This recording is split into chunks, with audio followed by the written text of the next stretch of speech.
She slid the piece of paper across the desk and said it was a very fair package. HR director, Monday morning.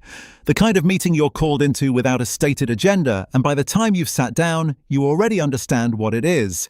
She said my role was at risk of redundancy. She said a consultation process would follow. She said that if I was interested, the company was also prepared to offer a settlement agreement as an alternative to the consultation process.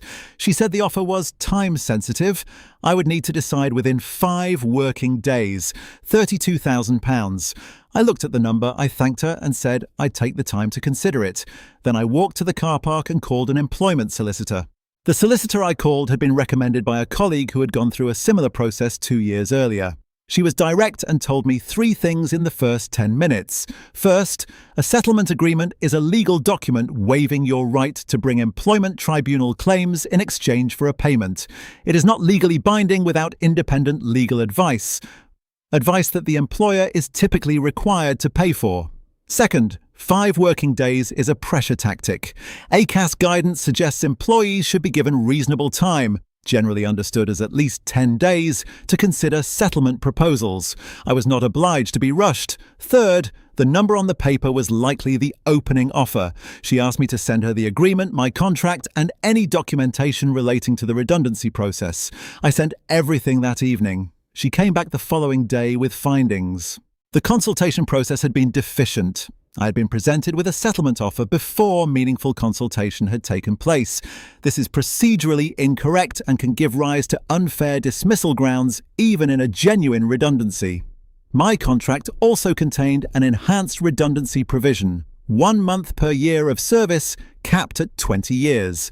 11 years of service at 1 month per year was 11 months of pay. The settlement offer had included a significantly lower figure than this contractual entitlement, and the non-compete clause the agreement proposed to enforce, 12 months, restricting me from any competitive capacity, was likely too broad to be enforceable given its scope and duration. 3 leverage points. We wrote to the company's legal team with a detailed letter setting out each one and counter-proposing a revised figure, a reduced non-compete, and a contribution to my legal costs. Negotiations took 3 weeks, 2 rounds of counteroffers. The company was motivated. A procedurally deficient redundancy process creates genuine legal exposure, and their legal team knew it. The final settlement was £72,000.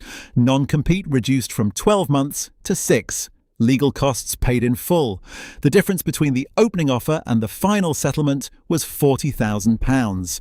I did not ask for anything I wasn't entitled to. Every element of the negotiation was based on contractual entitlements, procedural failures, and legal provisions that existed independently of anything else. I just had a solicitor who knew what they were and was willing to use them. Settlement agreements are presented as take it or leave it.